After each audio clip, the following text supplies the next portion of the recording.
मेरे देश प्रेमियों, चीनी सामान का बहिष्कार करो देश प्रेमियों। नमस्कार, मैं सुरेंद्र अरोड़ा आज के आईने में आप सबका स्वागत करता हूं। आज का फोकस है, क्या हमें भीख देनी चाहिए? जी हाँ, आपने बिल्कुल ठीक सुना, क्या हमें भीख देनी चाहिए? दोस्तों, ये समस्या हमारे देश में कई शतकों से चली आ रही है। हम इस समस्या को नज़रअंदाज करते ही आ रहे हैं, ज़्यादा कुछ इसके बारे में सोचते नहीं। ये समस्या इतनी विकराल हो चुकी है, इतनी विशाल हो चुकी है, ये सब कहूँ तो हमारी गलतियों की ही देन है। आज ये समस्या सिर्फ एयरपोर्ट पे या हवाई जहाज़ के अंदर आपको नहीं मिलेगी। देश में चप्पे चप्पे पे ये समस्या से हम घिरे हुए हैं और हमारे कई बार कपड़े भी खींचे जाते हैं। कई बार हमें ज़्यादा शर्मिंदगी भी उठानी पड़ती है, लेकिन फिर हम मन महसूस कर रह जाते हैं, इसके बारे में ज़्यादा कुछ सोचते नहीं। सब कुछ हम देश की सरकार पर छोड़ देते हैं। दोस्तों, हमारा देश प्रजातांत्रिक देश है, जिसके अनुसार, जिसके मुताबिक हम सब इस देश के मालिक हैं। Every citizen of this country honour of the state, village and town and nation, यानी कि इस देश का हर एक नागरिक इस देश का मालिक है। लेकिन हम ज़्यादा ना तो इसके बारे में सोचते हैं, ना जानते हैं। अगर दूसरे शब्दों में कहूँ, public other name is a government, यानी कि जनता ही सरकार है। सरकार ने आज से 50-55 साल पहले, जहाँ तक मुझे ख्याल है, कई योजनाएं, कई अभियान ऐसे चलाए, इन लोगों को, भीख मांगने वालों को पकड़ पकड़ कर ले जाते थे और शटर रूम में इनसे काम करवाते थे, वगैरह वगैरह, एक्स्ट्रा। सरकार ने कोशिशें की, बहुत ज़्यादा कोशिशें की, लेकिन दोस्तों, ताली दो हाथों से बजती है। जैसा कि मैं पहले कह चुका हूँ, हमारा देश प्रजातांत्रिक देश है। हमें इसमें बहुत से मौलिक अधिकार प्राप्त हैं, लेकिन मौलिक अधिकार प्राप्त हो जाने से समस्या हल नहीं होती। मौलिक अधिकारों के साथ हमारे मौलिक कर्तव्य भी जुड़े हुए हैं, जिनको हमें चेतना से, जागरूकता से निभाना ही चाहिए।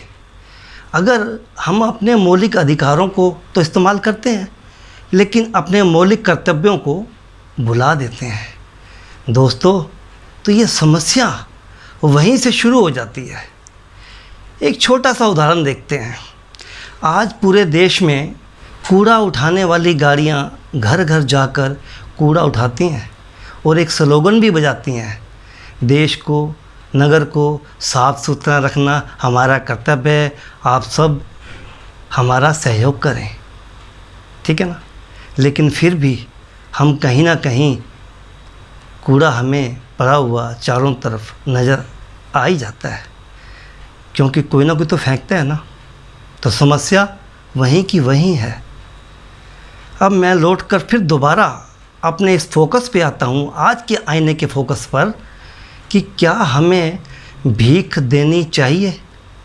क्या हमें दानी बना रहना चाहिए? क्या हम विदेशों में अपने देश के प्रति भद्दी टिप्पणियाँ सुनने के आदी हो गए हैं? क्या हम अपने देश को ये कहलवाना चाहते हैं कि ये भिखारियों का देश है? बहुत बुरी बात है। हमें सोचना होगा। Think about this, think about for the nation. हम सब का कर्तव्य है कि हम इस समस्या को जड़ से मिटाने के लिए अपनी ओर से सोचें। Think about this matter. मैं फिर दोबारा से कहूँगा, क्या हमें भीख देनी चाहिए? हर चीज़ के दो पहलू होते हैं, जिसमें से एक पहलू अगर ख़त्म कर दिया जाए तो दूसरा पहलू अपने आप समाप्त हो जाता है। आप सब लोग मुझसे ज़्यादा समझदार हैं। A world to the wish, समझदार को इशारा काफ़ी है। मैं किसी से कैपमेल करूं, फोर्स करूं, ऐसा कुछ नहीं है। ये देश हम सबका है, हमें इसको साफ सुथरा रखना है। भद्दी टिप्पणियां नहीं सुननी। इसलिए हमें ये सोचना होगा कि क्या हमें भीख देनी चाहिए। हम ऐसा करके अपना, समाज का, देश का और अपनी आने वाली पीढ़ियों का और उन सब का जो ये जीरो इन्वेस्टमेंट बिजनेस में लगे हुए हैं, उन सब का फ़ायदा होगा।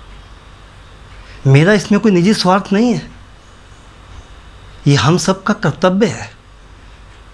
Think about the nation, think for the matter, think about this. हमें इसके लिए सोचना होगा, क्या हमें भीख देनी चाहिए। बस इतनी ही कोशिश से हम इस समस्या से पार पा लेंगे और ये समस्या देखते देखते इस समाज से निकल जाएगी। ये बुराई, ये कलंक इस समाज से मिट जाएगा और फिर दोबारा से खुशहाली आ जाएगी। क्या हम सब ऐसा नहीं चाहते? समझने वाले समझ गए, कोई ना समझे कोई बात नहीं, मैं अनाड़ी हूँ। आज के लिए इतना ही। फिर मिलूँगा अपने एक नए फोकस के साथ। वीडियो को लाइक करें, सब्सक्राइब करें और शेयर करें, घंटी बजाकर ज़िंदगी में आगे बढ़ें। देखते रहिए आज का आईना। धन्यवाद।